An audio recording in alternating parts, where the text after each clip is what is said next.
Alain Prost, o homem mais cerebral a pilotar um carro de Fórmula 1. 6 vitórias no Brasil, 5 delas no Rio. 4 vezes campeão, 3 títulos pela McLaren. 2 anos pilotando ao lado de Ayrton Senna. Número 1 ou inimigo número 1? Prost virou o vilão na eterna luta contra Senna. Mas a luta não foi assim tão eterna. Numa entrevista exclusiva à repórter Sônia Bride, Prost revela que se aproximou muito de Senna meses antes da morte do brasileiro.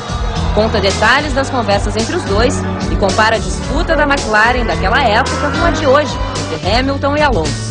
É agora no Esporte Espetacular. Dá para comparar a rivalidade entre você e Senna na McLaren com a disputa entre Hamilton e Alonso? É muito difícil comparar quando você não está dentro da equipe. O que eu posso dizer é que eu tinha o mesmo sentimento de que, obviamente, o Ron Dennis era mais próximo do Ayrton. A Honda era mais próxima do Ayrton. E para mim, era muito difícil aceitar isso. O lado psicológico do piloto é muito importante. Você precisa ter o apoio da sua equipe. E talvez Alonso se sinta da mesma forma. Ron Dennis é um homem fantástico, um chefe de equipe fantástico. Mas em relação aos pilotos, acho que ele não faz de propósito. Mas ele sempre dá o melhor para um piloto. Ele fez isso com o Ayrton e comigo, dando as vantagens para o Ayrton. Mas isso não é muito bom. Não é fácil para quem está sendo preterido. Por que você considera o campeonato de 86 o seu título mais marcante? De um lado tinha Nelson Piquet e Mansell com a Williams e eu com a McLaren. Em toda a temporada andamos atrás. Mas nós sempre pensamos que tínhamos que acreditar até o fim. Eles estavam dividindo as vitórias, dividindo os pontos entre os dois e criando um ambiente muito ruim entre eles. Eles lutaram tanto que às vezes perderam o foco, deixaram de ser racionais. Eles me esqueceram. Esqueceram que eu podia ser campeão, mesmo com um carro tão pior em termos de performance. E hoje a gente tem uma situação bem parecida. Tem o Alonso e o Hamilton assim. E também tem o Raikkonen, que não tem nada a perder e talvez ele possa ganhar o campeonato. Você tem um filho que é piloto. Você o ajuda na carreira? Eu não o estou ajudando muito no início porque eu quero que ele faça as coisas sozinho. Ele já me mostrou que é muito apaixonado e ele está indo muito bem. Eu estou muito orgulhoso. Eu não sei se o talento é genético, mas pelo menos ele tem a mesma curiosidade, o mesmo profissionalismo. E isso é muito bom. Hoje a tecnologia é mais importante do que o piloto? O trabalho do piloto hoje é mais fácil. Ele não precisa pensar em nada a não ser andar rápido. Antes, uma boa equipe e um bom carro exigiam muito do piloto. Ele tinha que acertar o carro, ter cuidado, às vezes pilotar não muito forte para poupar pneus, combustível. Como espetáculo, eu preferia o que nós tínhamos no passado. E tenho certeza que os telespectadores também. Quais são as lembranças que você tem do Brasil? Do Brasil, honestamente, eu sempre tive boas lembranças. Eu tive uma muito ruim. Talvez eu possa começar por essa. A pior lembrança é de 93, quando eu estava liderando a corrida e houve uma tempestade. Eu estava planejando parar para trocar pneus e então recebi uma mensagem muito ruim no rádio, que não consegui entender direito. E eu entendi que minha equipe estava pedindo que eu não fosse para o boxe. Na verdade, eles estavam pedindo que eu tivesse muito cuidado porque tinha muita água na entrada dos boxes. E eu pensei que fosse uma mensagem para dar mais uma volta. Ele tem que tomar muito cuidado para que essa volta que ele não entrou não possa ser um prejuízo definitivo para ele. E aí eu rodei. Essa foi minha pior memória do Brasil. Eu gostava de ir ao Brasil, principalmente ao Rio, porque era a primeira corrida. Era um circuito difícil, por causa do traçado, da temperatura. Você saía do inverno na Europa e normalmente pegava 30, 35 graus, muito calor dentro do carro. Então, fisicamente, exigia muito. E eu sempre adorei esse tipo de corrida. Era o tipo de corrida que você não podia começar 100% e ir assim até o final. você precisava controlar você mesmo, controlar o carro. Eu sempre adorei isso. Você já se sentiu hostilizado pelos brasileiros? Quando eu comecei, tinha o Nelson Piquet e numa geração seguinte, o Ayrton Senna. Eu nunca senti agressividade, nunca me senti mal. Sempre senti o entusiasmo das pessoas pelo Nelson, depois pelo Ayrton, mas nunca uma agressividade contra mim. Honestamente, eu senti muito mais hostilidade quando eu estava lutando contra o Ayrton na França. Torciam para ele, no meu próprio país. Eu sempre fui ao Brasil e nunca tive guarda-costas. Várias vezes andava sozinho e nunca tive medo. Eu sempre achei as pessoas muito respeitosas. Como você encarou a morte do Senna? Eu quis vir ao Brasil para o enterro, mas eu não sabia se seria bem aceito pela família e pelos fãs. Eu não queria ofender ninguém, mas eu queria estar lá.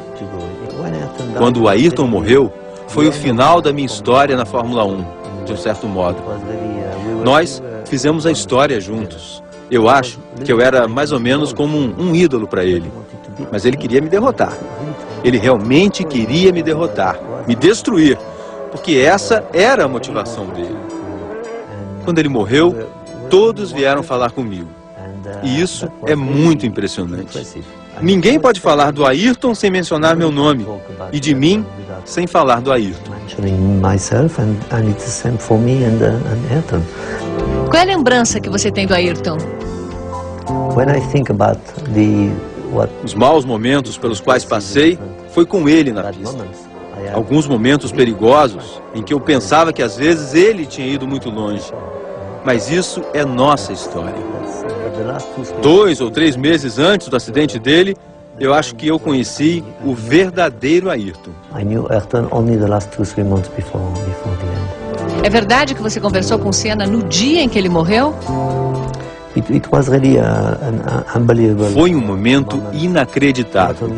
Não só no dia do acidente, mas nos dias anteriores. Em vários anos, lutando na Fórmula 1, nós quase nunca nos falamos por telefone. Mas nos últimos 2 ou 3 meses, ele me ligava, falava sobre a motivação dele, dizia que não estava feliz com o carro dele, que não estava feliz com a equipe. Ele estava convencido de que Benetton e Michael Schumacher estavam trapaceando, usando recursos eletrônicos proibidos. Então ele estava muito chateado com isso. Ele me perguntou umas 2 ou 3 vezes se eu queria participar de uma comissão de segurança na Associação de Pilotos. Ficamos muito tempo no telefone, uma semana antes de ele morrer. Quando eu cheguei para a corrida de Imola, na sexta-feira, para comentar a corrida para uma televisão francesa, nós tivemos uma primeira discussão sobre segurança. No sábado também, houve o acidente do Ratzenberger. Não era o Ayrton que eu conhecia. Ele estava realmente preocupado.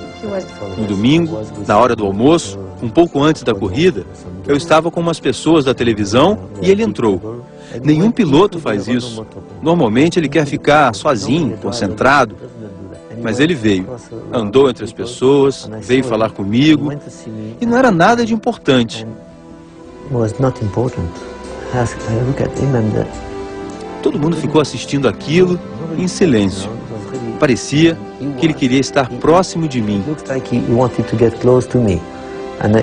Eu senti aquilo como sinal de fragilidade. Era a primeira vez que eu o via assim. Ele era sempre muito forte. Quando nós lutávamos, ele fazia as pequenas coisas para me mostrar como era mais forte que eu. O que é normal, é parte do jogo. Mas nesse dia eu pensei, esse não é o Ayrton, ele está frágil. Ele perdeu 5, 10 minutos para vir falar comigo, para nada. E depois voltou para a garagem. Então eu terminei o almoço bem rápido e fui encontrá-lo. Eu entrei na garagem e ele estava se preparando para a corrida, sozinho. Eu falei com ele 2 ou 3 minutos. Perguntei para ele o que ele estava esperando da corrida. Ele disse que não estava muito confiante. Falou sobre a competição, sobre a suspeita de trapaça um pouco mais sobre segurança, mas ele estava feliz por eu ter ido lá falar com ele. E essa foi a última vez que falei com ele. E eu realmente me senti mal por ele, porque eu nunca tinha visto o Ayrton assim.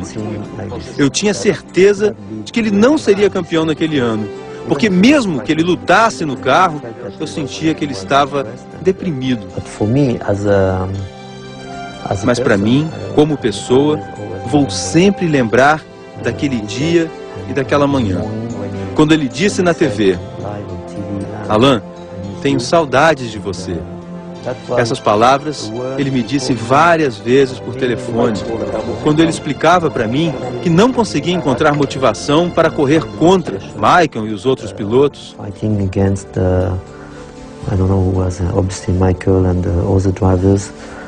E ele me disse: por favor, volte.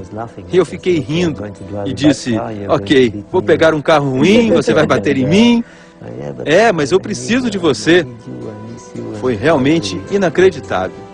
Inacreditável. Uma bela história, mas com um final ruim.